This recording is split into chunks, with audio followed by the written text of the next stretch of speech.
Yeah.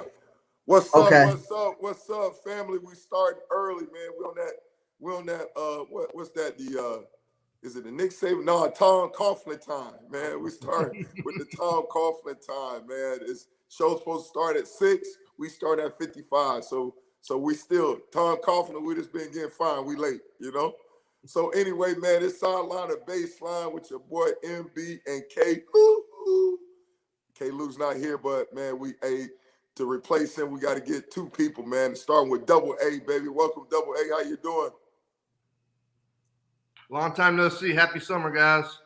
Happy summer. And then we got the illest, realest co-host in the world.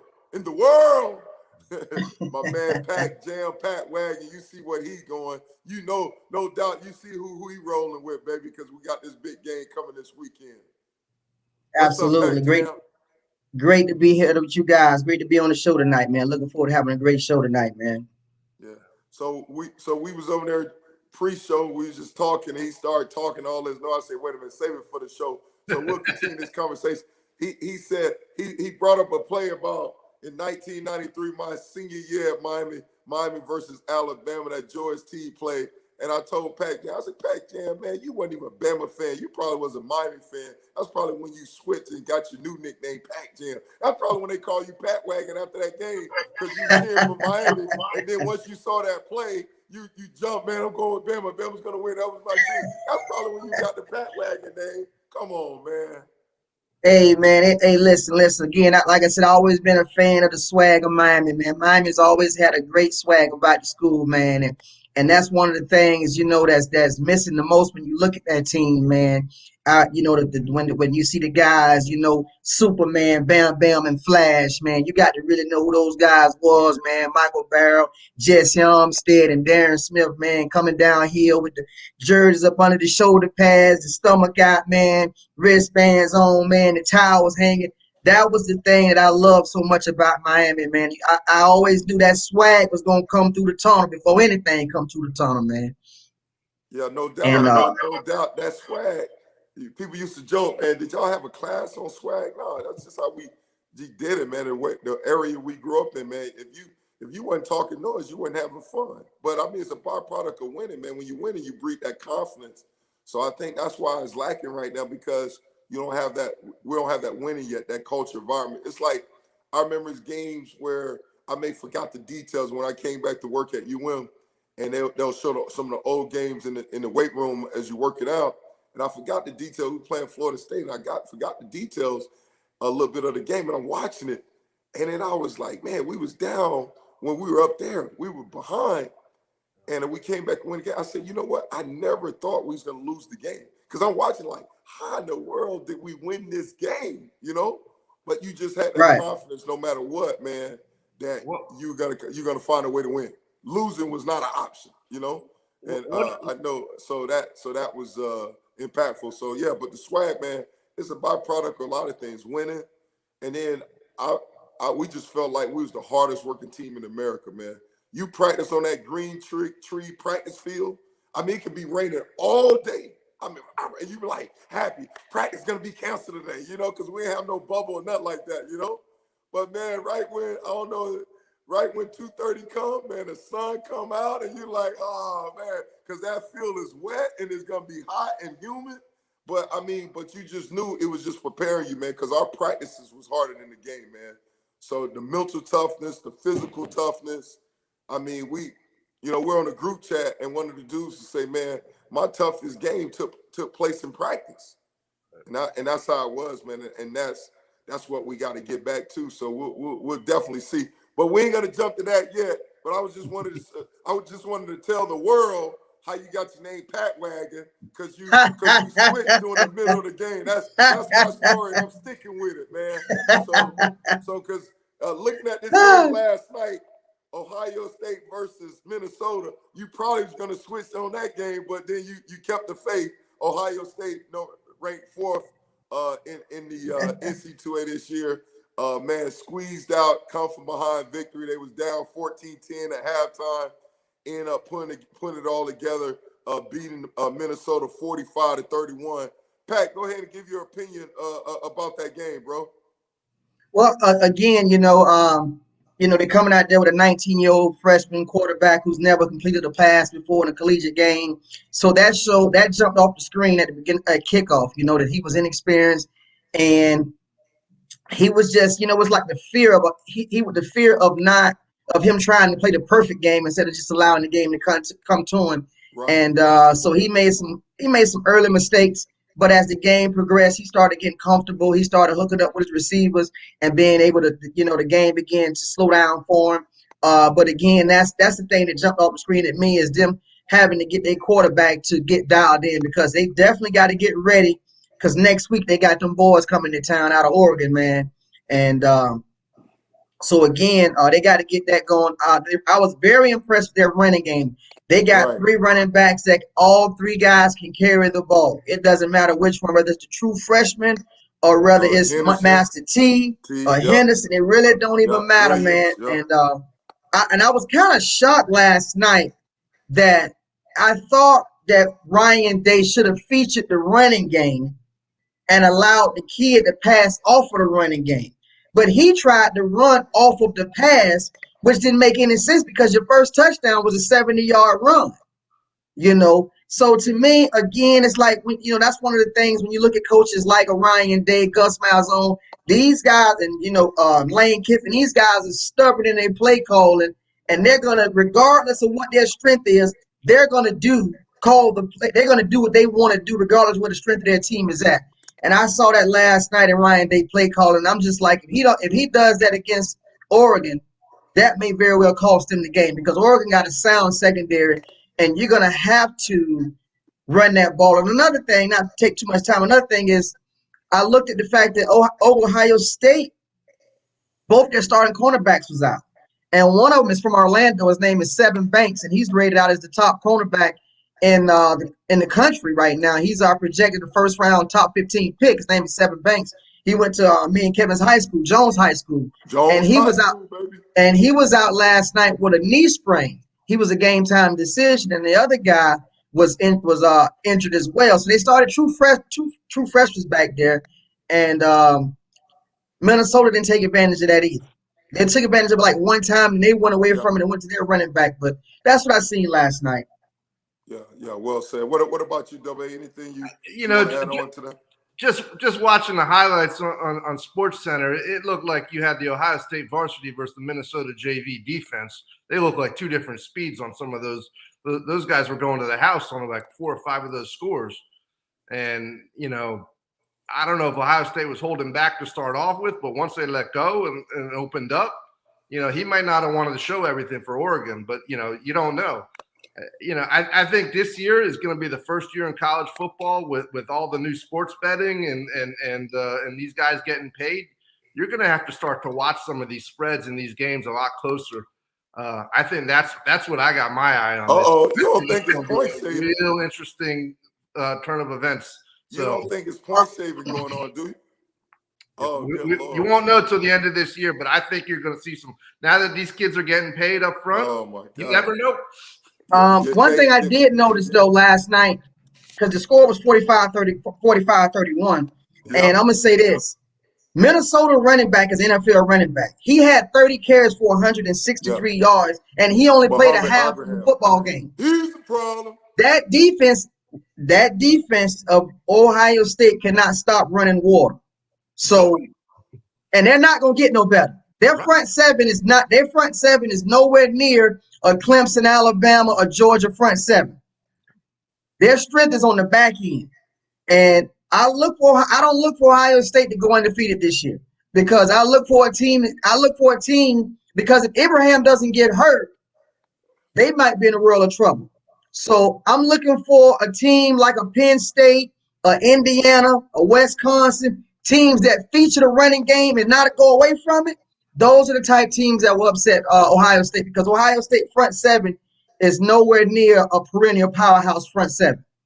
Yeah, and you definitely got some inexperience, especially the linebacker spot. They got all new starters, at the linebacker crew, so they definitely got their grown pains. I won't say they can't get better. Obviously, the first game of the season, and then they hopefully they'll gain experience and get better as it going, because obviously, you know, Ohio State is like Bama in this regards. They constantly got the top 5, top 10 recruiting class. So you know they got the talent. They just got to get baptized with the experience. But I want to their circle defense. back what you were saying, huh? Yeah. Go ahead. Yeah, I just want to circle back what you're saying, what you said so well about, you know, as far as when you broke down the game. Yeah, I saw the same thing with the quarterback CJ, 19-year-old, first start. You know, started off slow in the first half, ended up getting going in the second half. To me, you know, they could have helped him out more, like you talked about running the ball more, especially get 75 yards on touchdown run first. You're like, man, stick with that, make it easy for him, you know. But to me, Ryan Right. Day, he did the same thing in consistently in, I think, the Big Ten championship game. The first half, he constantly trying to pass, but I'm like, run the ball. And you saw when he finally run the ball more that he's a guy that's pass happy. I do disagree with you, Gus Malzahn. He's the guy that's gonna run that ball. Like he used that what I run was saying. to set up the pass. But Ryan, he used the pass to set up the run. And when you go back and you look at the second half of the stuff, once he started running the ball, it opened up the passing game, because a lot of those passing routes CJ had was like play action, and then the guy come open, he throw it open, play action. They were long developing plays after the play action. It wasn't your true drop back, read, and boom. It was like play action, RPO, or RPO, boom. Play action, boom, throw it over top. And that's when you see the yardage. So CJ ended up with, well, I think he's 13 for 22, 294 yards, had 4 touches, but had 1 INT. So I think once he started establishing running game and playoff, it started opening up. So because you see a lot of his passes, a lot of his completions on how was definitely play action, or he'll dump it down for a screen to Henderson, who I think had another 75-yard big play and they get it done. But that Ibrahim Muhammad from Minnesota, he's a problem. And if he would have stayed healthy, that definitely would have helped them out, because as you pointed out, Pat, when we talked earlier, when he went out, man, it kind of changed Minnesota a little bit, you know, their game plan, because now they got to throw the ball more. And I think their quarterback was only had 205 yards, and he threw an interception as well. So, but definitely the first game is definitely growing pains all across the board. But team, I agree. They're number 4 right now, Ohio State. They got a lot of growing up to do if they want to maintain that. Absolutely. Because the thing about it is, when you schedule games that you schedule, you got to be ready. You don't have time to hope that we get ready. And what I was saying earlier about the defense was, I wasn't just so much saying about them getting better as they don't have the talent. Because one thing we know, they lost a lot of players early. And that sometimes if you don't reload it, if you don't that's one of the things about when you get those 5 stars, when those 5 stars leave school early, that's a drop off when you bring a guy that's not that same caliber. And that's what I was saying. Those guys just they're not 5-star dudes. They don't have the talent. It's not about learning the system. They don't have the talent. You don't see those linebackers. I didn't see no speed from those linebackers. They wasn't flying around. They wasn't knocking dudes' heads off. That's a talent deficiency that they have. And I think if Oregon go in there and we know that's a guy, he's from Alabama, head coach. He's also from Hurricanes prior to that. That's a guy that's been around football a long time. And if he go in there and play disciplined football, they don't turn the ball over, they can pull off the upset against because one thing we do know about Oregon, they're gonna bring defense in it. They got one of the best defense players in the country on that team. So I just think, you know what I mean, they're gonna have to get back to that running game, you know what I mean, to win games. And what I was saying about when I used the reference of Lane Kiffin and Gus Malzahn, I wasn't necessarily saying that Malzahn runs the ball as well or whatnot. I was saying he's addicted to his style of play calling. Example was you ran a trick play on the 1-yard line last night, and Boise State returned it 100 yards for a touchdown. You see what I'm saying? That because Gus Malzahn loves trick plays, hot up tempo. When last night you're on the 1-yard line, that calls for up the middle run, I formation touchdown. You got your quarterback doing a sweep and flicking the ball out on a sweep on a fake option pass. While we getting fancy on the 1-yard line, and what happens? Team intercept the ball and the whole momentum shifted. And Boise State, that's how they was able to get up 21 points, because The momentum shifted with the 100-yard touchdown at the beginning of the game. Now that's what I meant by they're addicted to their style of play calling. Gus Malzahn loved that fancy, Nancy play calling. He wanted to be the smartest man in the arena. And last night, he outsmarted himself for the first half. Yeah, I agree with this part of what you said. Now I got a better understanding of what you're saying. They're addicted to what they do, and it's hard for them to get away from it. I definitely agree with that. So I definitely understand that, and I definitely get you that. But that play last night, that was an RPO. That wasn't Gus' fault. That was that. But it was no need to call an RPO. He on the 1-yard line. That was Gabriel. That was Gabriel, right, making a mistake. Because even if he threw the ball, he threw it right to the guy. He shit got to get air. It's 2 yards, got to get air. He should have just kept the run. He made a bad decision. But we know he made a but bad we know decision. when you get on that end. I agree with the play call. He just should have ran it in. That's on the quarterback right there. That's not on Gus. That's on the But see, my thing is when the field shrinks like that, it's time to run I formation, run up the middle, get behind my 2 tackles and my guards, and run it in end zone. But my thing is, even blaming on the quarterback, still giving him a play with that many options makes no sense. The field has done shrunk. Just run the ball up the middle, because we know a kid is going to do what? Coach he's called to play with 5 options I got. Let me see which option I want to use. The field is shrunk, and it's the wrong option. Cornerback standing right there waiting on it. Yeah. Unfortunately, I wish we could see the play, but no. It was just a zone read play. It was a simple zone read, right? A zone read, and boom. It wasn't. I wouldn't even say it was a true RPO. Do you call a zone read on the 1-yard line? Huh? Would you call a zone read on? Would you yourself would call double A? Would you call a zone read on the 1-yard line? Majority of the spread offenses, that's what they call. No, but that's what I'm saying. And either if the defensive end come down, the quarterback keep it, boom. Majority of the team. Listen, like I promise you. Florida State used to call Bobby Bowden. Everybody knew what they're doing. You just went where I was going to go. If you remember back in the day, Bobby Bowden lost more games. They took the play calling away from him. Once they did that, they started winning a lot of games. Well, what I'm saying, but this is what I'm saying though. It was a fullback dive. So now most teams don't have a fullback. So what they do now to get the same effect, the zone read, it's a straight dive play, and either quarterback keep or the quarterback run. This guy Gabriel, he did too much. I wish we can get some research that to show it. He like, you know what? I'm doing too much. I promise you. For an RPO, because usually RPO you'll get a slant or something, right? It was no slant. The receiver, the DB wasn't even close by the receiver. The DB started coming up towards the running quarterback, and the quarterback tried to throw it over, and the guy ended up getting a pick. I promise you, just to show us grist is grocery. Just to show us grist is grocery. If Alabama on the 1-yard line, I promise you, Nick Saban would not do a RPO. They would line up I formation, boom, double tight end set, and they coming down your throat. I promise you that. No doubt. But I'm just telling you, majority of spread, you look at it, spread option teams, right? Because Alabama's not a traditional spread team. They're multiple offense. They do whatever need to do to get it done. But you see the spread option team, hey, all they're doing is the same play. Zone read is just a dive play going downhill, all right, pushing the pile and going. That's on the quarterback there. But I understand exactly what you said. Hold on a second. Hey, Steve, you're right, man. I saw about Keith McCants, man, a former teammate, and David Patton with the a 3-time Super Bowl champ with the New England Patriots, man, ended up passing away on a motorcycle accident. And Keith, man, I think it's some questions now. Could possibly, I don't even want to say what they're thinking is, but man, just lift up both families, man. So definitely, Steve, appreciate you letting us know. Absolutely, absolutely. Appreciate that. But yeah, you talk about it. Let's go into that Central Florida game. You're right. That's another team that because of that pick six, they was down like 21-7 at one point. Right. End up getting shooting himself in the foot.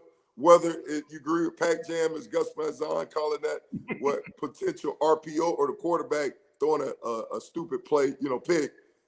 They at home end up showing some character though, and they're coming back winning the game 36-31. Pat, what's your thoughts on that game, man? I know you got hot. Well, the first thing that jumped out, you know what? I'm gonna say this, and this is something I'm gonna look at tomorrow with Miami, and I'm gonna look at with Florida State on Sunday. The first thing jumped out at me when I saw that game was the speed of UCF. UCF is blazing.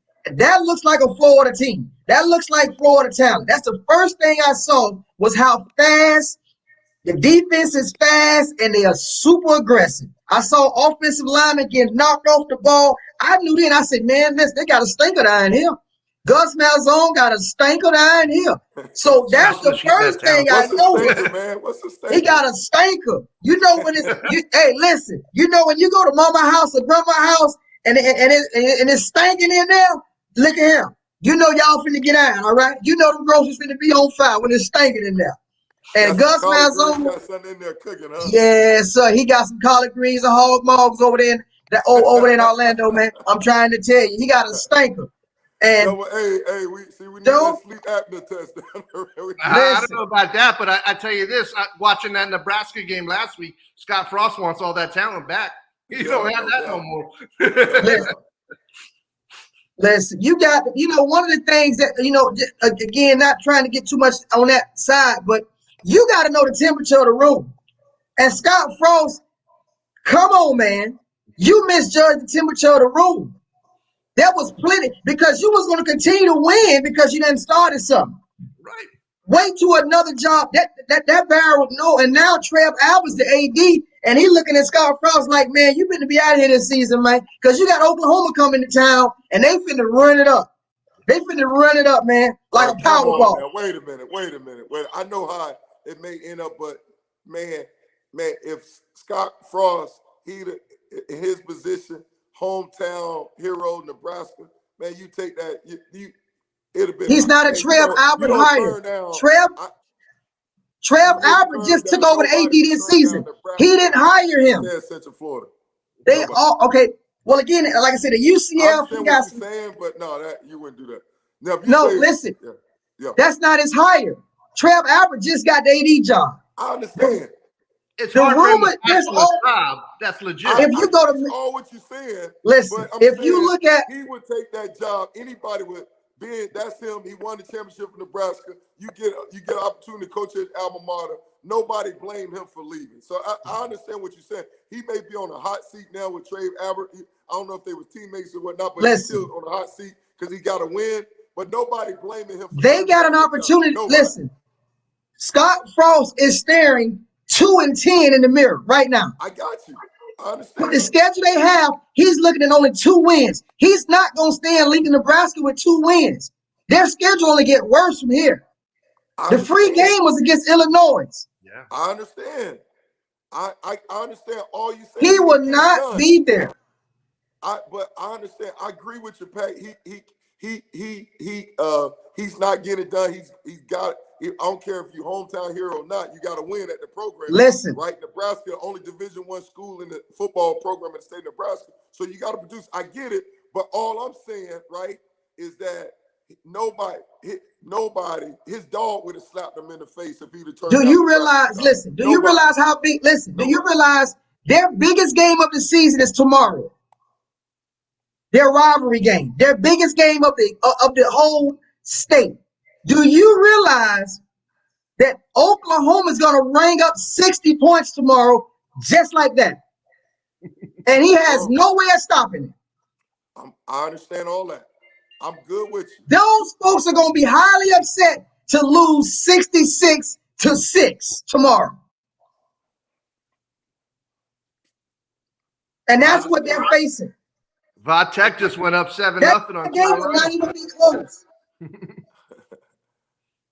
I understand. I'm telling you, it's hey, Pat, listen, I agree with you. I mean, he's got to win, and I mean, he drew the short straw, but nobody blaming him for taking that job.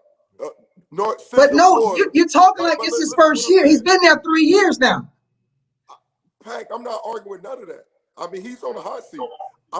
You're not listening to the point I'm making. I'm just bringing up the point. Nobody blamed him for taking that job. Yeah. Everybody, the AD probably told him, man, you can't turn that down. You got to take it. The AD probably pushed him out. Like, you got to take that job. Nobody blaming Scott Frost taking the job. But what I'm saying, what I agree with you, he's got to get it done, and he's not getting it done. And you're right. I mean, it's not going to get no better than. And Central Florida right now, unfortunately, for a young up and coming coach, it's not a destination job. You know, it's not right now. It's not a destination, but if you know where the talent is, you want. But I'm just saying though. I'm just saying they always got to be worried that if they have a successful coach there, that the Power 5 or now whatever they call it now is going to come and get their coach, because if they have a young and up and coming coach, it's not a destination job. They need a George O'Leary. They need somebody like a Gus Malzahn. Like, you know what? Nah, this is home for me. I can stay here and build something last for a long time. You know. But unfortunately, right now, it's not. Even though you got the talent, but right now they're on the outside looking in, and a lot of times, you know, it's frustrating because they can't go undefeated like Scott Frost did there, and then not get invited to the college football playoff. And now you come up like this WWE, like you The Rock on wrestling, talking about I'm the people champ, you know. So it's not. But the thing is, you can stay there until the job comes open that you want. You can continue to win there, and then the job that you want, then you take that job. All I'm saying is, Pat, that's what happened with what he did. No, but listen. I'm just what I'm saying is, you won a championship at Nebraska. You're the quarterback. You're a head coach, right? And you got an opportunity to go back home and sign a 5-year deal. Man, who wouldn't do that? You know, to build a program. So you're right. That's what I'm saying. That was his. You're not getting no kids in Nebraska. Scott White, whatever. Have you? Hey man, you got to go take this job. You know. And that's why I say. I say he didn't look at the temperature of the room, because I would have turned it down. All money ain't good money. I'd have turned it down. Why? Why? Because I knew I was just gonna be fired. That's why. No. So really, that was a money grab. So basically what you're saying was a money grab. You cannot win in Nebraska. Ask Bo Pelini. Ask anybody. Tom Osborne. Why? Say what? Tom Osborne. Why? They won championships. Tom Osborne won. Why? Yeah. Right. We're 2021. You can win. Kids not going to Nebraska. Listen, wait a minute. When Tom Osborne was winning at Nebraska, you know what you know what 2 states he had on lock? Texas, Florida. Right. Texas, Florida. No. Florida and California is what he had. Texas was third. He had Texas. Texas was third. 3 states then. Go ahead. The thing about it is, but that was doing a whole nother 3 eras ago. In today's era, kids are not going to those snow-packed towns no more. They're not. They're not. There's only one team that plays in the snow. There's only one team that plays in the snow that gets 5-star recruits. That's Ohio State. Michigan. No, they don't. Not no more. Ask Harbaugh what he got on that roster. And I'm not talking about transfers. I'm not talking transfers. I'm talking about straight up IMG, straight up 5-star saying I'm going to go take my talents to Michigan, Ann Arbor. Ask Harbaugh. Harbaugh has no talent. He's depleted of talent. He has no talent up there. Pat, hold on a second, Pat. I want to make sure I'm understanding what you're saying. You just saying what now? That no player, no 5-star going where? I said kids 5 stars from the state of Florida, because the only way you win in college football, you got to get Florida. If you can't get Florida, you cannot win. And if you look, and if you doubt what I'm saying, 90% of Alabama roster is from Florida. Nowhere else. Florida. Not 90%, Pat, but I understand what you're saying. It's not 90%, but I'm talking about the players on the field. I ain't talking about just got scholarship on the sideline. The guys on the field.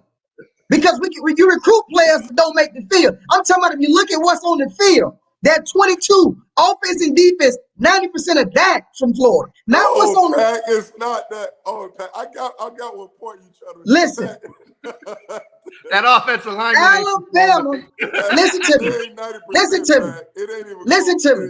If you look at the change was when FSU, Miami, Florida Gators lost this state. And if you look at who they lost the state to, they lost it to Nick Saban. They didn't lose it to Clemson. They didn't lose it to Ohio State. They didn't lose it to USC. They lost it to Alabama. Now, you can dispute it. You can debate it. But at the end of the day, when Jerry Jeudy, when Patrick Surtain II, when all those guys like that keep telling you, I played in Florida, I'm from Florida. When you look at the draft, all those guys from Florida. That's where they from. Pat, When you look at I'm just saying, you look at the receiver at Atlanta, Ridley, he played in Florida. All I'm saying is you could debate it or dispute it. But I say again, if you don't recruit the state of Florida and get this state, you're not going to win. I'm so confident in the state of Florida, I would go on record and say this here. The heck with the West Coast, I want Florida because I know Florida athletes know how to play football. And if you get them, you're going to win. Yeah, and hey Pat, and you got no argument with me about as far as getting. That's all I'm saying. But so let me go back. So you have no argument with me about far as Florida Cats, because for me, just how I feel when I played, I was like counting. I felt that way when at It's like, okay, the reason why Baltimore Ravens beat us because they got more guys on their team than us. So I always had that mindset, counting the Florida boys, so I don't have no problem. And then when you look at the championship teams, it's just not Alabama though, right? It's Ohio State, and it's not 90%. They come and they're able to get or compete with us for the best of the best. The Amari Coopers, the guys like that. But you look at it, right? You're right. Those ingredients with Florida from Alabama, right? Then you look at Clemson, how they built the fence in the Fort Myers area. Ever get the Sammy Watkins and those guys, C.J. Spillers, is Florida guys. And you look at Ohio State, they're able to come in and get the Florida guys. And even when we start this conversation, talk about Nebraska, right? They're able to get some key Florida guys to fit their scheme, like Tommy Frazier, being part of that team and other guys. So it's definitely, for me, I'm biased. It's definitely, but when we talk about Nebraska, you were saying about a point that you can't get them to go to a cold weather, and I don't know. I didn't hear your point. What you're saying, but to me, Nebraska, it's a place where you can win. You got to get the right coach there and get, like you say, the right recruiting. It's all about recruiting, right? It's all about getting those pipelines and bringing in the right people. And if you get the right people, and all it takes one, you get it going, you can turn this thing around. Because when I look at Clemson. Before Dabo made Clemson, I'm like, I went to campus, and I was like, who would come here? How in the world he's getting kids to come up here? I'm talking about before Clemson became Clemson. But Dabo mindset was like, I'm a recruit, and I say this with no ill intent, but he understood the importance of recruiting. So the way he recruited was SEC recruiting, whatever that means to you. He was like, I'm going to recruit my butt off, and I'm going to get the best of the best guy. And once it's like catching mahi, right? You get one on the hook, but you don't pull it out too quick. You leave it on the hook, and then you put the other hooks in, you're able to snatch him out. And then that's what he did. He was able to get those guys, and now he's snatching them out. And a lot of people follow spotlights, because you look at Charlie Strong, he went to Louisville, same thing happened. He created a pipeline, and then got Teddy Bridgewater, got those guys coming up there, boom, boom, boom, turned that thing around. But I definitely, you ain't get no argument. My thing is, Florida players on your team, you get the best of the best, you're doing something. I would just say that, going back to Jimbo, not Jimbo, but going back to Dabo, I would more say, I won't, because at the end of the day, when I look at what he really got over there and what really came out of there, and even look at him now, because guess what? Right now, Georgia's going to beat them tomorrow. When you look at Clemson, because nobody wants to admit it, and I say it because nobody else want to say it, but Clemson is not talented like that no more. They're running on fumes. And the sad part about it is, you guys are about to find this out. They have not been They have not been bringing those recruits in like they had. He hit a home run with quarterbacks, is what he did. With Deshaun Watson was a home run. The kid that just Trevor Lawrence was a home run. He got 2 generational quarterbacks, legit, NFL legit generational talent quarterbacks. And that's what he was able to hang his hat on. And he sprinkled in a couple 5-stars here and there. But he was not stacked like Alabama was. Because even the year he won the national championship, Alabama sent more guys to the first round of that draft than Clemson did, and the second and third round. He was able to get generational talent, and Deshaun Watson was able to pull a magic trick on Alabama and march it downfield and hit and caught what is his name in the corner of the end zone with a last-second touchdown. That's what he got. But now Pat, what we're about to listen to me. What I'm saying is he was not loaded like people think he was in talent. He got, like I said, 2 generational NFL talented quarterbacks is what he had got. And what you're about to see tomorrow night, you're going to say, oh, what's going on with Clemson? What happened to Clemson? He ain't recruited like that, man. He hasn't. All right, you fit, Pat. Okay, Pat, listen. First of all, right, you said that he's not recruiting like. First of all, I want to say that I agree. He was blessed with 2 generational type quarterbacks, right, with Trevor Lawrence and right. Watson, no doubt about it, right. But when you compare them and say, man, he's not recruiting like Alabama in that regards, nobody is recruiting like Alabama, even though Alabama consistently is ranked the #1 recruiting class, right? But nobody in America, but because you said that Ohio State didn't have talent. No, they got talent. Clemson got talent, but Alabama was able to take it to another level, right? Clemson got talent. They're constantly in the top 5. Ohio State is constantly in the top 5 recruiting area. That's constantly in the top 5. I'll pull up 2008, right? Clemson. Right now, nationally, they were 7th in recruiting, 7th and 8th based on, right? Then 9 and 4 based on rivals in 2000. What's this, 15? Oh, it's listed in their top classes. But this is what I'm saying, like they're constantly getting 5-star players and whatnot. You look at it now, the rich are getting richer and the poor are getting poorer. I mean, they're constantly getting it done, bro. So I wouldn't say it's a lack of talent. You're right, you got generational talent. And when you have, obviously, you know, the trigger man is make a big difference. So he's got a trigger man to help him win those tight games like that. But he's definitely they're definitely in the top 5. Ohio State, Alabama, Georgia, Clemson. I mean, they're constantly, Florida State was at one point, that's a merry-go-round. They're constantly in the top 5 recruiting classes in the United States, period, in college football. So I don't agree with that one, you know. I gotta say, I'm just surprised to hear that Trevor Lawrence is now a generational quarterback. Oh, I remember back then thinking he was going to be all that in the NFL. Well, the thing about it is, he had been the number one quarterback since the 8th grade. That's what's going on. He went 8th, 9th, 10th, 11th, 12th, #1 quarterback in the country. From 8th grade to his senior year. He came in his freshman year. They were saying he already was NFL. So I'm like I said, I've never disputed Trevor Lawrence's talent. I'm just saying, in my eyes, what I've seen Dabo hit the lottery with 2 quarterbacks back to back. Is what I see. That was able because if you remember, that was able because. Right now, if I ask you to name a Clemson player that's in the NFL that's outside of those 2 that's raised in hell, you couldn't even do. You couldn't even do.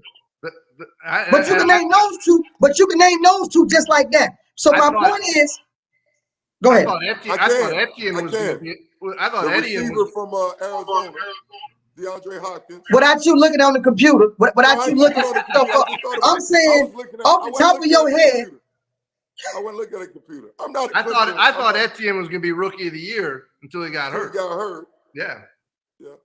I thought he was a surefire. But no, I remember DeAndre Hopkins. But no, I was looking at this because it says that Clemson is one of. Hold on a second. You know, Rookie of the Year was going to be Najee Harris for the offensive side of the ball. Rookie of the Year for the defense is going to be Patrick Surtain Jr. in Denver. Hey, It's gonna right? be the This is what I'm first talking time about. ever that a college, be the first time ever that a college had an offensive and defensive player in the same year win Rookie of the Year.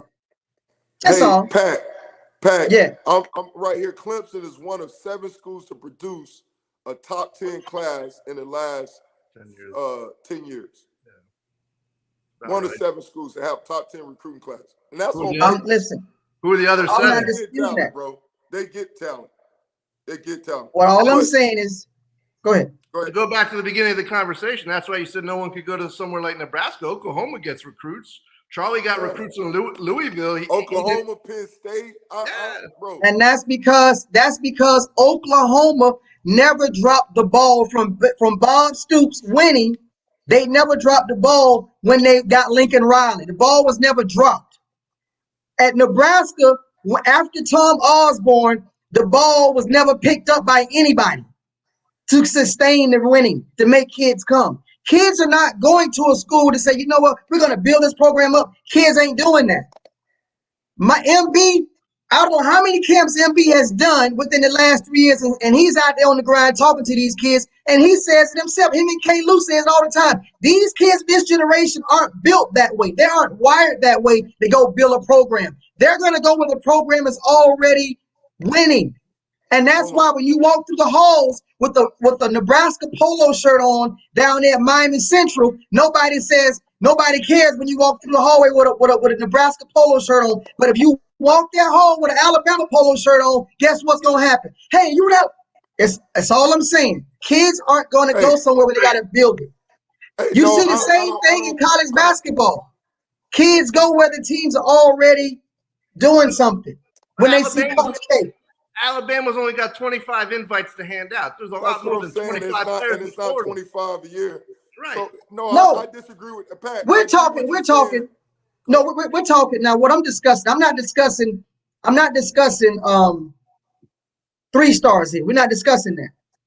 We're not discussing 4 stars. We're discussing the 5, the elite of the elite. That's what we're talking about. So Pat, we're not go ahead. I'm sorry. those guys, because those are the guys that can change your program in seconds. That's what I'm saying. And all I'm saying is those particular kids, those 5-star kids, aren't saying, I have yet to see one kid with a Nebraska hat on the table with his mom and dad behind him. I see the same hats. I see Florida, Ohio State, Clemson, Georgia, Alabama. I ain't see one Nebraska hat where kids say, I'm gonna, I ain't seen that red and white Nebraska hat. Let me know when you see one. So that speed you saw at UCF last night, that's all 3-star at best coming out of Florida? Say what now? What Gus has on his team, that Central Florida team you saw last night, that looked fast. That's all 3-star? A lot of that's 3-stars, yeah. But at the same, some of it is some of it is transfers. Some of you have some transfer 5-stars in there too, sprinkled in there. But at the end of the day, I still think they still did it, because sometimes, like I say, I tell you right now, one of the best guys ever come to Alabama was a 3-star, and he was the highest, and he was under Nick Saban, he was the highest drafted guy, and he was a 3-star, was Marcel Darius. He was a 3-star. That was the highest pick under Nick Saban. He was a number 4 pick at Buffalo. So 3-stars do, it doesn't, some guys turn out to be, you know what I mean? But I'm just saying, kids aren't going to places like Nebraska. They just aren't. Yeah. Go ahead, Mike. Yeah, I like I say, I don't agree with that. I understand, because like you said, it's I don't know how many 5-stars it is every year. Say if we just basing off that, right? Because guy may be 5-star on paper, but be a 3-star in talent, So 3-star ability. But to me, is you're right. You're right in this regards. And we talked about this. Most of those guys want to go where they can win, but unfortunately, right? Not Alabama can't sign all of them. That's No, why I'm not saying Alabama. I'm just saying they're not going there. They might go to Ohio State. They might go to Texas. I'm just saying they ain't going to Nebraska. I'm just saying, right, as of now, you're right. Like Nebraska, for a national 5-star player, if you don't have any prior connection to Nebraska, Nebraska is not one of those destination spots right now. But what I'm saying, you could build that thing. They still is a setup where you could build that thing. You get the right thing going, and then all it do is, like it says, like catching my. You get one in, you can go, and you could build that. So just like no different when your boy, who's one of the top players now at Oregon, where he left California to go to Oregon, and you like it was a surprise. Like, man, he went to Oregon. What's the defensive end?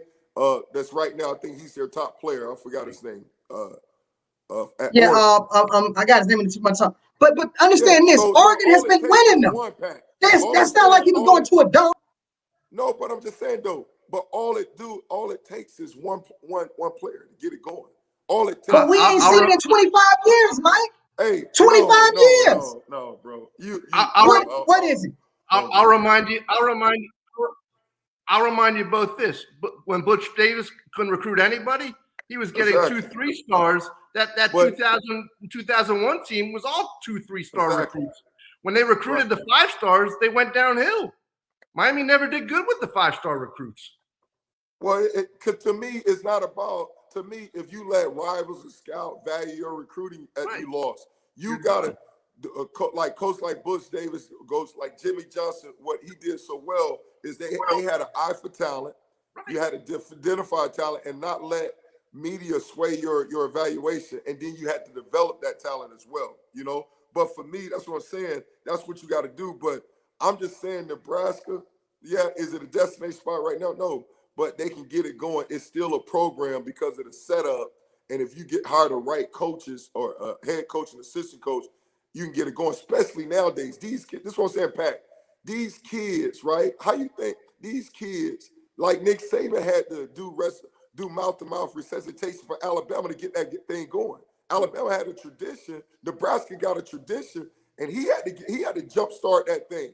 It wasn't like, that a Florida kid was automatic. No, but he worked it. You get these camps, you get a relationship with the coaches. You hire coach. I remember right now, Leonard Williams, right? Daytona Beach, 5-star. End up going from Daytona to USC, but they worked it. They know how to work the program. They within the system. They build relationship, get in, find out who the champion is. But my thing is this. I'm glad you said that. But listen, Nebraska has the tradition, right, where they got enough tradition where they can do the same thing to get this thing going, man. That's all. I'm glad you said that. Right now, is there a destination spot? Nah, not for everybody. You got to have some connection, but you can get that thing going, and they got the structure to turn that thing around. No different than Nick Saban did. Nick Saban was playing for a national championship out in California in the Rose Bowl his 3rd season there. This is Scott Frost's third year in Nebraska, and he's finna go 2-10. Yeah, but there's a big difference. Nick came out of LSU. He won in LSU first before he won in Alabama. He won in Michigan State also. Yeah. I know, but he's not Nick Saban, though. Nick Saban, you're talking about arguably probably the greatest coach in college football history. He's not Nick Saban. Right. That's what I'm saying. He's not. So that's the thing, but you can turn it around. Listen, I believe if you get the right coach in there, you have the right assistant coaches, you make the right connection, you could turn that thing around. It may take time, but you could turn it around. And I'll remind you this, Mike, and it's all too painful of a memory, but Nick wasn't the first person to turn Alabama around. Gene Stallings had to do it too. Gene did it. Yeah. But that's the thing. Again, at the end of the day, we know whatever your system is. But it was a gap year in Miami, and then Butch Davis had to come in and turn. He turned around, so you can get the right people. You could turn. Well, again, at the end of the day, you have to get what the players that's going to do great in whatever system you run. Scott Frost runs a system that's based on speed. And he has 0 speed out there in Nebraska. And this is his 3rd season. He's on the clock. That's all I'm saying. Whatever system you run, you know what I mean? You got to get those kids that fit your system. And I'm sorry, but you're in the Big Ten Conference and you don't have all day to find those guys because these boosters want to win. So they want to win in product. The question to me that'll keep me up tonight is when I wake up tomorrow, and I'm biased, I know who I want to win, but I'm also a realist at heart, and I know what Vegas says. Is this Miami team gonna hold their own tomorrow? I'm not expecting them to win, but are they gonna show up and play like They need to play. Yeah, for me, I hope so. I mean, because to me right now, we talk about Alabama. I mean, this is the perfect time to catch them. And what I mean by that, I mean even though we talking about recruiting 5-star, obviously Alabama consistently top three recruiting cast period over years. So they're at a position now where they don't rebuild, they reload. But this is the best time to catch them because you got a lot of question marks, especially on offense. I mean, defense, I think they only lost like 3 starters. So, I mean, their defense is going to be ready to go. But their offense, I mean, they return, I think, like 3 starters or 2 guys on the offensive line. I forgot somebody else. So they got a lot of moving They pieces. returned 3 Can Manny starters on Diaz the line up a offense. defense to hang with that Alabama offense? You say what now? Can Manny line up a defense that can neutralize that Alabama offense even with a rookie quarterback? Yeah, and that's my question mark because right now you look at Miami on paper, their strong parts probably their secondary. They got more experience back there, got guys moving around, but they're small up front. You know, they lost the defensive end. The 2 starters they did lose were their defensive end, and we don't have a lot of depth. You know, then the linebackers are pretty much all. They played a lot of guys, but they all small and undersized. So, and then offensively, we only lost 1 starter with Brevin Jordan. But the huge question mark is King, Derek King, right? You because typically what have in Nick Saban history what has given them problems scrambling quarterback, but Derek King he got hurt late in the season. He's recovering from ACL, so you usually need a gap year to have a great year unless you Adrian Peterson all day. Most guys don't bounce back that quick, so it's a question mark, but if there's a year to say, like, catch Alabama, I guess this would be that year. I'll be a little bit more confident, I guess, is if King was healthy, you like didn't have the injury and say, okay, we got a chance, but I don't know. I even think, regardless of King's healthy or not, I still see North Carolina running downhill on me last year, and I got nightmares about it, and I don't think we did anything. And that's what I'm saying. So Nick Saban offensively, because right now you look at the coaching, right? They lost Starks is that the head coach now at Texas, but they don't. Even the coaches, they don't rebuild, they reload. They got Bill O'Brien, right? And Nick Saban, he's one of the guys. I know Pat was talking about this, how some guys get stubborn and what they do don't make adjustment. Well, that's not Nick. Nick is going to find out what you have an issue with. And he's going to attack you. Gonna make you hurt, spot, right? Yeah. And so obviously then like you got a whole basically like you said, you got 3 starters return on offense and offensive line. So a quarterback, rookie quarterback. So to ease them in is run that ball. I honestly think, backs, even though you lost Najee Harris, they still got a boatload of running backs. Yeah. So to me, that would be my game plan from Alabama. Hey, we're running the ball smash mouth. We're gonna try to wear these guys out because they're undersized, and we're gonna try to wear them out. Boom, boom, boom, boom, boom. Right? And our defense gonna keep us. We got a great defense coming back, and let's play that. Let's not take any chance. Let's run the ball. Boom, boom, boom. Wear them out, and then play action pass thing. Throw that thing over top. Make them start to run and see what happens, I think, looking at Alabama and being a fan of them, I know Alabama's strength is in the defense this year. No doubt. That's their strength. And Nick is and just give you a little secret. This defense is so good that Nick Saban feels this the best defense he's had in 6 years. That's how excited he is about this defense. The offense is again, it's a newborn baby. You got new receivers, new quarterback, new running backs.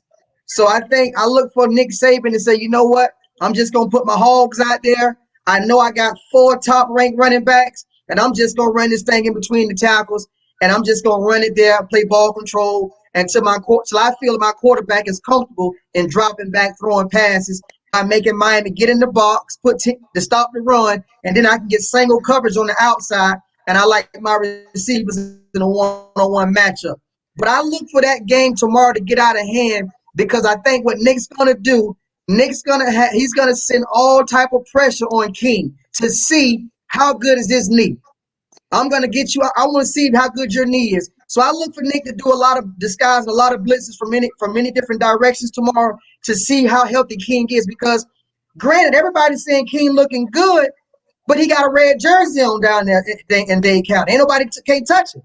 Right. So yes, he looked good, and ain't nobody touched him. You know what I'm saying? Yeah. So that's the thing that I think Nick's gonna find out early and often in this game. How healthy is this dude? You know what I'm saying? Because I feel like I can match up one-on-one on the outside, and I can put 8 men in the box, and I can dial some pressure to see if he can stand under this heat. Because that was the thing, if you remember, that's what he did to Francois. Because Francois had a knee injury with Florida State, if you remember. Remember that? And he ended up re-injuring his knee against Alabama, leaving the game. You remember that? Yeah. You remember that, MB? I don't remember. I do. DeAndre Francois, the quarterback for Florida State, when they was number 2 in the country, played Alabama first game of the season. He was coming off a knee injury. He re-injured his knee in the first game of the season and was never the same. Yep. He did the same thing. He dialed up blitzes at him and got him off his spot. And that's what I think he's going to do with Miami tomorrow. So maybe you see one of the freshman quarterback from Miami. Yeah. I mean, yeah, that's what I'm saying. I mean, Alabama, they're strong on defense. And, I mean, you can, when you talk about defense team play, they could easily look at what Clemson did to us defensively last year. We made some, even though we playing musical chairs on the offensive line, move some guys around. But, I mean, Alabama's strength is their defense. And you're right. I mean, they can blitz. They could do some things with them and stuff like that. So, to me, like I said earlier, I'd have been more confident, like, man, if Derek King wasn't coming off a major injury, like you say. You got the red jersey on, you're not getting hit. And that usually with that ACL, it takes a gap year before you're at your full strength and ready to go. So and then that's the thing, like in the past, you know, to try to alleviate the pressure off of them, you want to see them run the ball. But I mean, it's get a push on that Alabama front. I mean, you good luck, baby. You know, it's like the movie Taken. Good luck, you know, and it's one of those things. So I got some question marks, you know. I got some question marks, and I want to see what we do.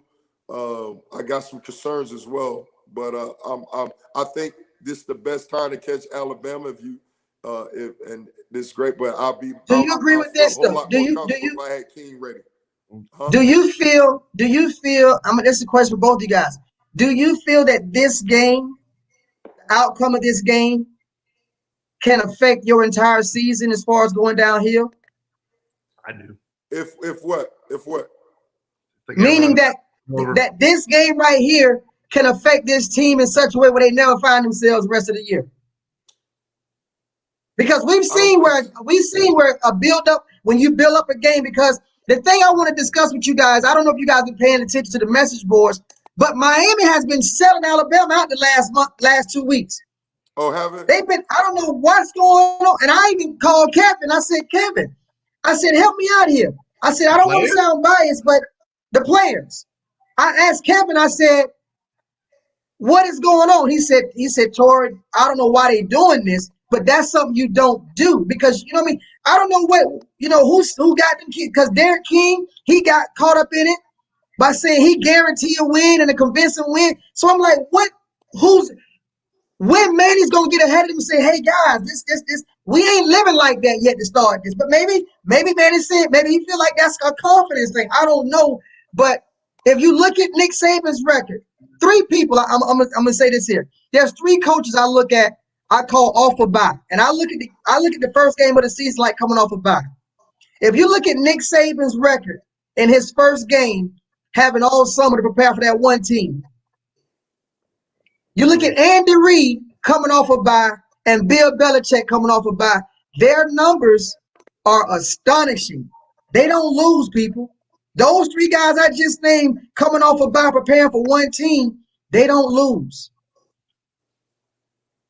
Nick Saban has like 20-some consultants because they can't be on the staff. You know about that rule right there, right? Right.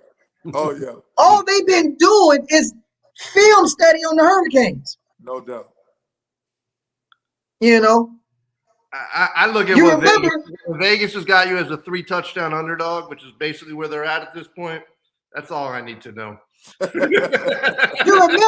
Strong was on our staff as a consultant last year before he Yeah, got the yeah, he was defensive an coordinator analyst, job. no doubt. He was Analyst. an So it's analyst. like Nick has a lot of guys that know the game that are analysts in Tuscaloosa that's helping him, dial that thing up. Yeah.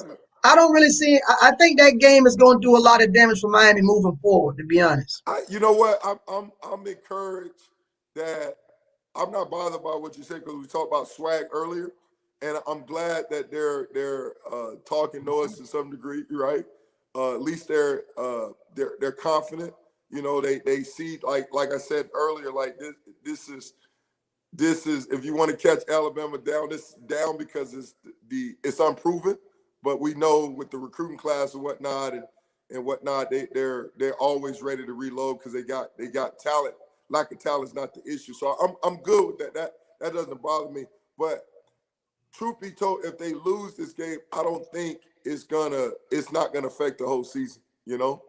I think they'll hit the reset button and be like, let's go. Let's just go win the ACC. We're not ready for that yet. It's like facing Debo. Like, you want some me, old man? No, we're good. I'm not ready for you yet. And so let me just focus on the ACC and winning that, guys. That's Alabama. That's one. Boom, boom, boom. And you can come up with a lot of excuses for that. If that's it, I don't think that's going to make or break the season. I guess that's what I'm saying right now. It's not. that was a good coach speak. I don't think it's gonna make or break it. I don't think so. Pac Jam. I don't think so. Because like Double A said, they're already 21 points, basically underdogs. So the speech is, hey, nobody believe in us. I believe in you guys. Da da da da. Blah blah blah. And then man, and based on how the game turned out, even if God forbid, which I don't think gonna happen, they're gonna get blown out. I don't think that. But like I say, it's if they gotta play smart ball, they gotta be ready to go. I agree 110% with you. Those analysts, they broke this film inside outside. They know they're probably gonna be yelling, calling plays out before they run the play. Hey, they're running there, they're running there. You got all summer to study, you got all that. I mean, it's no different. And likewise, I hope Miami is the same way because even with LL, Coach Lashley, I mean, he understands. He's a Gus Malzahn disciple. He understands. Auburn been one of the teams surprisingly to beat, or Gus been one of the coaches surprisingly to beat Nick, a few times. So I'm sure he's calling, getting all it, man. This how you attack, da da da. But at the end of the day, the players got to get it done, man. It's not about the X's, O's, about the here's and the Joes, and those guys got to be ready to go. But and that's the thing, are they ready to go? And that's the reverse question, Pac, is if Miami shows up, whether they win or not, if they play and hang with them, they're going to have a good year. Because if they see if they can hang with Alabama in the first game. But that's still hard for me to say because I never ever enter a game like, man, just play hard morale. I'm like, we got to win. So basically, that sounds like a participation trophy. That sounds like a participation trophy. I like throw that in the trash, baby. I'm like, hey man, I never enter a game. He didn't kill me though. We're gonna lose. Like he knocked me. That sounds like so I'm not like you fought. That's not me. That sounds like you got into a fight in the ring with Mike Tyson and you said, I'm just glad he didn't kill me. He could have killed me, I'm just glad he didn't kill me. 15 rounds. He stood up. It's like he knocked me out, but he didn't kill me. Right. It's like pros versus Joes. Hey man, I survived. No, we can't have that mindset. That's not the mind. That's what I'm saying. I'm happy they're talking noise. They're going in the game confident. That's what you need, man, to have a chance. That's what you need to have a chance. And and I'm great with that. I don't have no problem with that. I can't wait to see that change. Listen, I want to see that change. I want to see the chain. Who's gonna have? I want to see the chain. Yeah, I want to see the chain. I want to see the crib ring where they have the crib. I want to see some touchdowns because we got to get some touchdowns. I want to see that chain. Yeah, that's what I want to see. This is a big test for our offense, especially with Derek King coming off injury, first game back. Like you say, live contact. I mean, golly, you know, ain't no like warm up to get you hitting the ground running, you know. So this is a big test for him. And then defensively, right? I mean, we're built more. When you talk about speed, I hope to see a lot of speed because guys are undersized and they're moving guys around. They took Amari Carter, moved him closer to the line. Which They I like. put a McLeod moving from linebacker to defensive end. So now that should equate to more speed. Right. But now with Alabama, the way they gear is pound smash mouth if they do what I think they're gonna do. So then now that may neglect the speed. So, but you just keep speed and create turnovers and stuff like that. Hopefully your speed's a problem, like you taking chance blitzing, forcing this quarterback to beat you and doing it that way. I mean, it's gonna take all hands on deck to go, you know, to get this thing done. Well, speaking of that, what the other game? The only reason I was saying Go ahead, huh? I was just going to say the only reason I said if they do hang tough, I just don't think, as we were saying, I don't think their year's over. I think they're going to have a good year. No, I don't think so. I think it's a lot of different factors, and we got to protect the ball. We got to stop the run. Offensively, we got to take our shots, protect Derek King. We got to get it going. Another game, I know we're about to wrap up, but the Saturday game, another big game going on is Georgia and Clemson. Any predictions from that? Double A, I'll start with you this time. What's your prediction on that? Who's going to win that? I got to go with the SEC. Going with Georgia. Okay. Yeah. What you think, Pat? What you got? I like Georgia. I like Georgia in there. I like Georgia to win by 10. Oh wow, yeah. I'm gonna go the other way. I'm gonna go with ACC. I'm gonna go with Derek King. I like Georgia. With that, you talking about recruiting? You talking about 5-star recruits? I mean, they got some talent down there. But I'm gonna go with Clemson. Clemson got a good D line. They could hopefully stop the run. I like what I saw the DJ last year at quarterback. Offensively, got to get some guys to step up and stuff. But I'm gonna just go with Clemson just to go Clemson ACC. And then on Sunday we got Florida State and Notre Dame. Does Florida State have a chance? Can they pull it out? Pat, what you got? I like Notre Dame, man. I like Notre Dame because I feel Notre Dame is going to be disciplined. I think Florida State's going to give a good first half. I think they're going to look good in the first half, but I think in the second half of that game, I think Notre Dame is going to take control of the line of scrimmage. And I look for Notre Dame to win by 10 also. Okay. What about you, Double A? I hope they play for a tie because I can't stand either team. You know what? I'm going to go with the upset, man. Notre Dame is ranked 9th. Florida State is unranked. I'm going to go with the upset. I like the physicality of Florida State, and I'm hoping that speed plays defense physicality. I mean, when I watch them, I mean, if they got trying to see what game you was watching when you seen that at though. Man, they watching Rudy.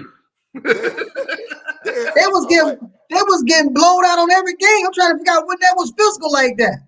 Man, I saw some physicality. You'll see it. Those dudes were trying to hit, man. They didn't know what they were doing. They were trying to hit, though. I watched a lot of their games, but I'm gonna go with them. I'm gonna go with the home. I got a big question mark on offense, so hopefully get this thing going. Just because you get dirt in your helmet, don't mean you playing physical. It means you need to open your eyes, son. Look where you're going. Well, hey, Pat, are they doing like you did as a little kid when it hit your helmet on the road? So you say, man, I was banging out there. Listen, I won't even listen. Next time you on with Kev on K. Lou on Monday, ask K. Lou. One thing about them Lewis boys, my daddy made sure that we go in the paint in that Oklahoma drill. We ain't never lay down. Nobody wanted a lot of against them Lewis boys in Oklahoma drill. Ask Kevin. K. Lou will tell you about that. What position you play, Pat? Middle linebacker. Ask K. Lou. I stopped playing football. I only stopped playing football because I wasn't getting no bigger and I was sustaining injuries. My mom was like, you got to stop. You ain't getting the kids are too big now. You know what I'm saying? But I was never scared. I stick my head in there, whether I get ran over or not. I was laying both of us out. Me and the guy out running the ball, both of us knocked out. You know what I'm saying? So it was like I wasn't getting any bigger. Right. So finally, my mom was like, "No, that's it." And that's when I started wrestling in high school. After that, you used to wrestle, Pat? Yes, I used to wrestle. And then my mom My mom, I wrestled up to my junior year. My mom made me quit my junior year because she came to pick me up one day early, and she seen me in the gym running up the steps with a bag on. Trying to lose weight. Making weight. Yeah, and she was like, "What?" And she snapped on my wrestling coach. My baby already little. What is he doing with a bag on? That's it. That's it. Yeah, she snapped, man. I had the old school garbage bag on, the healthy garbage bag. I got a jogging outfit on top of it. I'm running the stairs, you know what I mean? Trying to cut those 3 pounds. What pound were you wrestling, Pat? I was wrestling 113. Oh, you was real small. Good Lord. Yeah. Well, you smoke crack, don't you? No, but I ran track too. I was fast though. I just couldn't put no weight on. 113, golly. All right. Well, talking about putting on weight, man. Hey, let me show you this. One of my most memorable times of running track was when my mom was late bringing my cleats, and I won the meet in a pair of low top pink Chuck Taylors. What event? I never forget that. Huh? I ran the 400. You ran the 400 in pink Chuck Taylors? Pink Chuck Taylors came in first place. Oh Lord. When my mom got there with my cleats, I was already in the starting blocks. When she pulled up with my cleats. Pink Chuck Taylors. Good Lord. Yeah, me and Kevin both ran track, man. We fast down here in Florida, man. Yeah, no doubt. Listen, we not Lamar Thomas. You're not gonna take our lunch money. You ain't gonna run us down. I promise you that. Man. No, on, you ain't gonna run us down. Come on, man. Yeah, that's my last question. Up on that play. See what happened was cramping on that play. He caught a Charlie horse, and that's what happened. That's what happened. See what do you think the difference was of the mindset of that '89 team and that '91 team going against Alabama? What do you think looking back 30 years later? What do you think was the '89 team and the '92 team? You talking about? Yeah, well, it was an '89 team beat Bama. We won Bama at the Super Bowl. Right. Sugar Bowl. Excuse me, '89. Right. And then you played him again in 91, 92, right? It was the 92 regular season. We played in 93. Right. In the Sugar Bowl, yeah. It was in the Sugar Bowl. What was the mindset? Yeah, both of us in the Sugar Bowl. Because it was the changing of the guard that game. Yeah, we shoot. What was the difference? You think Miami? You think you guys beat yourselves, or did Alabama beat you? Well, first of all, they just kicked our butts. I ain't make no excuse. They just kicked our butts, and man, that's a whole story on itself. Good Lord. Listen, Double A, you talking about off the field situations and issues? Look no further than that team, because they had a lot going on off the field that took their focus. And if you look at all the great Miami teams, they lost games not because they wasn't talented. They lost games because their mind was on the sideline and other off the field issues because they had so much going on. You know what I mean? Because remember, that was the beginning. If we be honest about it, that the Miami teams, I'm gonna say, not players, teams, was the beginning of. This was before social media, but yet the media and the social aspect of life had their hands on those teams. Just think if social media could have told you all about those teams like we get right now with information. You know what I'm saying? You couldn't print that stuff. Those Miami teams is like the Dallas Cowboys in the Irvin days. We know. And I'm going to leave that right there. No. Listen, nothing was going on that wasn't going on from day one. Right. So but it wasn't going on nowhere else, though. No, but I'm just saying, though, because what you're saying is like you're making it sound like we were distracted in the sense of off the field stuff, da-da-da-da. It wasn't that. Literally, but that's a whole nother subject. But it wasn't no like, man, we were doing this instead of this. Dudes lost focus. You probably got a little bit of, NFL, think about the NFL, you know what I'm saying? Looking ahead with certain guys. You had a little bit of that. And then, but I think also when you talk about, that's a whole, let's just do a story on that, man, because we'll be here all day. Come back on Monday after Miami beats Bama. yeah, let's do a story on that but I want to man up. Bama just kicked our butt, you know. I mean, from me being on defense and whatnot, I mean, I look back at it, I was like, these jokers just ran the ball up and down our throat. We didn't stop the run. We still trying to tackle these dudes. And I'm like, man, why didn't we, which we never did, but I'm like, this haunted me in the NFL. I'm like, we ran too high defense. They had a quarterback, Baker, that couldn't throw the ball. Right. He couldn't play dead in the Cowboy movie. Why didn't we just put an 8-man front defense, say, you know what, guys, we're going to play 8-man front and just stop the run, make this dude beat us? You know, it's stuff like that I think about, you know? And so anyway, it's just stuff like I don't think overall as a team that we definitely wasn't looking ahead. I mean, we respected them. It was, to me, it was a perfect storm. I mean, their defense, you look at their film work, man, their defense was like the Chicago Bears defense, you know? You know, the guys with Copeland and the guys they had. Yeah, their defense was well respected, so I know we didn't sleep on them. What we did. Was McCants on that team? Huh? Was McCants on that team? No, he was. Yeah. No, he was. I think he left already.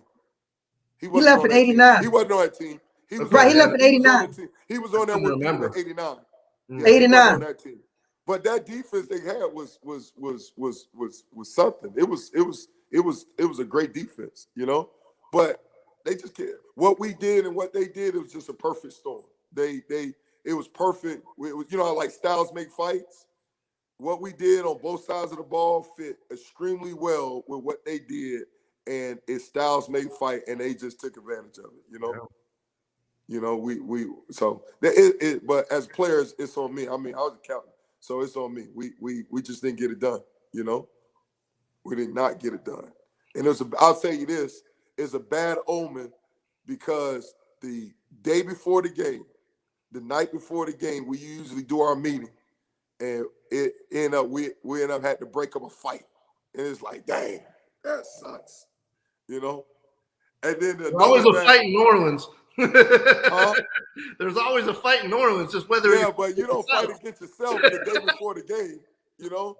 And it's like the night before the game, that wasn't good at all. So so anyway, and then another bad sign was we went to watch some stupid, crazy movie, right? You know, you look back and you look at stuff like this. You're like, man, what's some movie we're to see? I mean, it's the worst of all time. And they went to go see like A Few Good Men, like a classic, you know? And you're like, so you look back at it like, you know? But typically when we lost the game, Pat, the games we lost, we beat ourselves. Every game we lost, we always say we beat ourselves. Yeah. That's the one game where you can say, man, they just beat us. They beat us. Every loss I had, 5 years at Miami, 5 losses. My 5 years, 4 out of 5 we beat ourselves. Nobody just lined up and beat us. They lined up and beat us. You know, missed tackle. It's just crazy ball. You know, when I look back at the game, I mean, I just get sick in my stomach, man. You know, it's just crazy. But hey, Pat, I know one thing we got to do. It's another game that we got to show some love. As far as I want to FIU congratulating Coach Davis. We mentioned him. They won 48-12 against I think Liberty, or 48-10. Appalachian State beat East Carolina. Who else? North Carolina. What about Jackson right now? Right. What's the score? North Carolina playing Virginia Tech. Vod Tech's up 14-0. Okay, and that guy fighting. That guy fighting for his job right there, Vod Tech. So and then Duke. What about Jackson State? Well, I was getting that. I'm getting that. Hold on. You messing up my flow. I'm going through. I said one game we got to show some love to. Duke played. They play tonight. Wake play tonight. But the game that we got to talk about, and then you got Penn State versus Wisconsin on Saturday. Oklahoma mentioned that they play Tulane. Indiana play Iowa, 17 versus 18. We talked about Bama, Miami. Talked about Georgia and Clemson. Talked about Notre Dame and Florida State, but Pat, man, we got to talk about that tailor-made FAMU Jackson State down in Miami. They're playing, baby. And, man, and you say Deion came treating this like a bowl game, huh? He came Deion been in town. Yeah, Dion been in Miami since the team and Dion been in town since Wednesday. right. And then on top of that, they dressed to impress. Tell them about what they're wearing, Pat. They're wearing suits by the legendary Michael Strahan. Michael Strahan, he suited up the whole team and the coaching staff. And Dion went on his Instagram page and told everybody how it happened. You know what I mean? He thanked Strahan for hooking the team up with suits and the coaching staff with suits.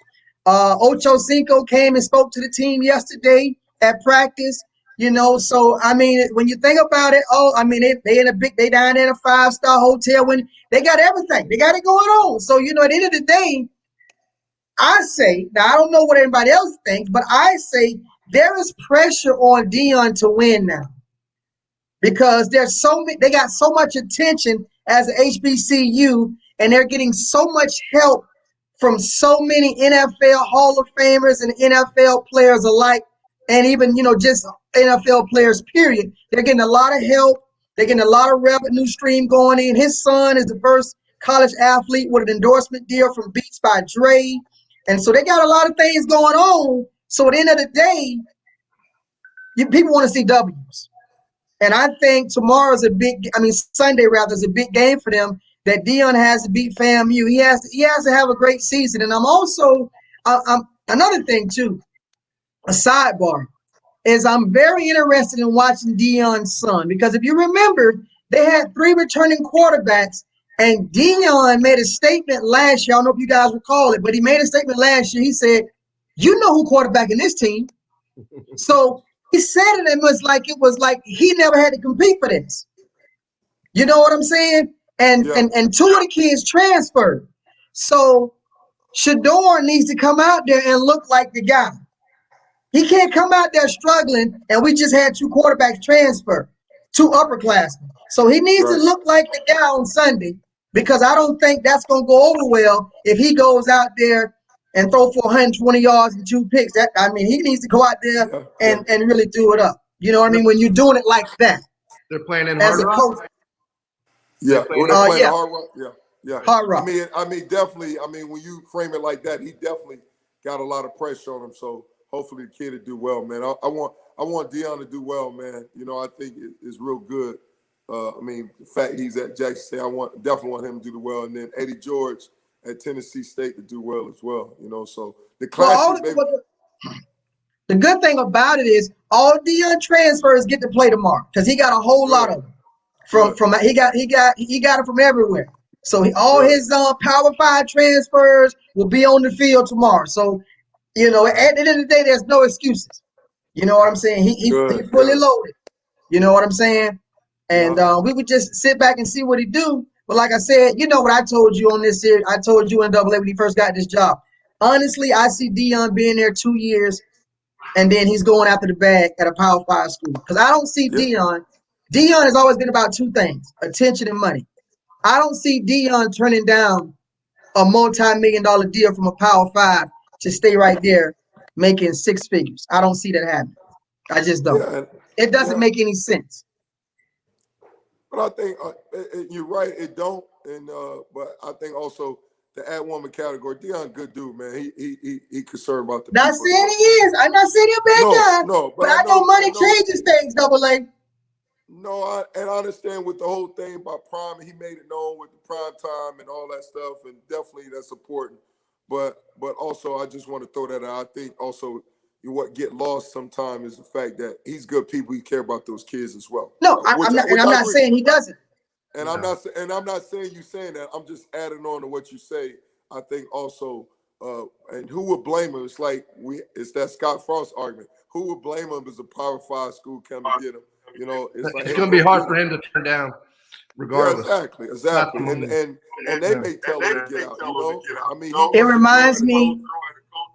It reminds me of the guy that's been at the little small church for 20 years, and then the mega church comes calling, and he Yeah, just told his congregation that he's all about them.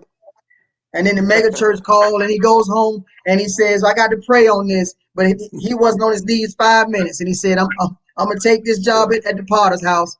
The Lord, the Lord lead me over into the Potter's house. You know what I mean? Like Brian, when Brian left that little church in Maryland, and went over there to New Life in Atlanta. It don't, that's all I'm saying. It just, I compare it to that. The little church, little bitty white church, the small little church, and the mega church with 5,000 seating, 10,000 seat congregation with 25,000 members. You know what I mean? That's all I'm Yeah. saying. No, So I know Dion's a man of the cloth. I know he's a man of the cloth, but I'm just saying the mega church don't come calling, and it's called a Power 5. yeah, and I don't agree with that, and I'm not saying that he gonna stay. He should go. I was just adding to the fact when you say what's important to him. I was just defending that. Yeah, money is important to him, right? What else you said important to him? I said Recognition. no. I didn't say important. I said he's always been known to be As about money, two things and with money attention. and attention, right? And obviously, if he can get a bigger platform with that, so be it. Nobody gonna be mad at him. I was just also saying one thing else that I would add to it is that the kids are important to him, the people are important to him as well. And that's not to say that he's gonna stay at Jackson State. I was just adding, making the fact that based on everything that I heard about him, that he's also a people person, care about the people around him as well. So that's important to him as well, Right. But yeah, Butch hey, Davis but loved the listen, kids man, too. huh? Butch Davis loved the kids too. Hey, and He then he couldn't left to go pass to that SI. up. Yeah, I'm Howard just saying. Schnellenberger couldn't pass it Hey, up. hey, Exactly. you remember the movie Harlem Nights? Hey, tell your mama I ain't coming home. Yeah, exactly. No doubt. No doubt. Yeah, we Butch may need to Butch do a had just show. told the kids he wasn't going nowhere. See, Right, I had an inside source on that matter. Butch told the kids he wasn't going nowhere. He was staying. Then he did right. a Harlem Nights late night in the hotel by himself. Tell your mama ain't coming home. And Butch Davis was Exactly. going to Cleveland. Yeah, yeah, exactly. I got a reliable source told me about that, had the speech he gave to the team. He wasn't Yeah. going. Well, I it's love well y'all. known. No, but I I'm saying love y'all. I love Butch. It's well known though. You know what happened. It's well known that what happened. He it's He well known. regrets it. Yeah, exactly. And you look at like House, God bless that Howard Stellenberg regretted. I bet we talked about that about coaches. Like I say with Scott Frost, man, I'm sure the AD told him he had to go. But then you look at like Charlie Strong leaving Louisville to go to Texas. I'm Hard to sure That pass. that. was by the bag. That was by the bag. Yeah, exactly. That was never the time about to put the Longhorn back up top. No. No, That was no about the doubt, bag. no doubt. But I'm just saying when you look back at it as far as places where if they had a do over, like I'm like man, I'm sure they'll do over. But some places like no, shoot, I got to do in my life. I was like man, I should have stayed with the Giants. Like we all got some stuff we regret. Hey, That another big time game we didn't discuss tomorrow that has upset potential is LSU out there at UCLA. Don't sleep on Chip Kelly. I got that being an Okay, there you upset go. tomorrow. I got that Go going ahead, down Pat. to a Do your last second upset now. field goal. A last second field goal. UCLA will knock off LSU tomorrow. Oh wow. Okay, Wow. Pat. And it won't be because of the defense. It's going to be because the sputtering offense of LSU, they're going to fall behind and they're going to be able to catch up. Chip Kelly Wow. tomorrow. And I Okay. also got Chip Kelly as my dark horse to win the Pac-12. Remember, I Wow. told you You heard it guys from that. Pack. Okay. Inside Remember, I told you information. that. I like Any it. other Remember, any I other told you that. upset, Pack? Any other upset you want to call out? I got another upset coming to you, courtesy of Louisiana. The Cajuns. The Cajuns in Texas tomorrow. They will beat the Longhorns. Down goes the Oh my Longhorns God. tomorrow. I Good got the Lord. Louisiana Raging Cajuns. Remember that. Pack, they may arrest you for inside trading if this thing comes through now. Hey man, it's gonna go through, man. Hey, ask Kevin, this my time of year. This my time of Okay. year, man. All right, you Raising heard it. Cajuns upset. They're gonna upset Texas tomorrow. Okay, you heard The it. You Grumblers heard are it. gonna start in Texas tomorrow. You know what? That's a bad matchup for him. It really is because the Raging Cajuns are fast, they loaded. And he's out there tomorrow. He don't really know who his quarterback is. He got a 2 quarterback system. He got a new running, you know what I mean? He got a lot of new parts, man. It's like having a brand new engine and getting out there on the track trying to dial that thing in, but you're trying to dial it in while you're racing. That's not good. All right. All right. Well, y'all heard it on Pack Jam. Double A, he probably won. We talking about the players legal with bet and all that stuff. I just it's above table now. They got money in their pocket, so it's going to be interesting to see what happens. I hope Pac Jam ain't you no inside trading. He been traveling, so he gave somebody a money bag. All right. No, that's just like you said. It's like you said earlier. I think Double A echoed it. It's about a game of matchups, and sometimes those schedules already been put out.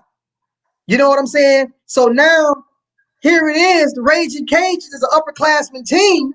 Yeah. You out here trying to put something together, new system. New everything. And remember, the Raging Cajuns beat you last year. Here they come back with a senior team. That ain't good, man. Yeah. You're gonna beat you again. Well, hey, especially the first game, it's gonna definitely be some upset. Somebody sleeping on somebody, Yep. And with this transfer and experienced team and lack of quarterback, hey, it's a perfect storm, man. But listen, hey man, we appreciate you guys. Double A, Pac Jam, appreciate you coming on, filling thank in you, for thank my boy K. Lou. Big brother looking out for K. Lou, Pat Wagon, Pac Jam, getting it done with Double A, man. MB from Sideline to Baseline. We appreciate you. We are gone. Thank you, man. All right, Steve. Roll Tide. Go Canes. Go Canes.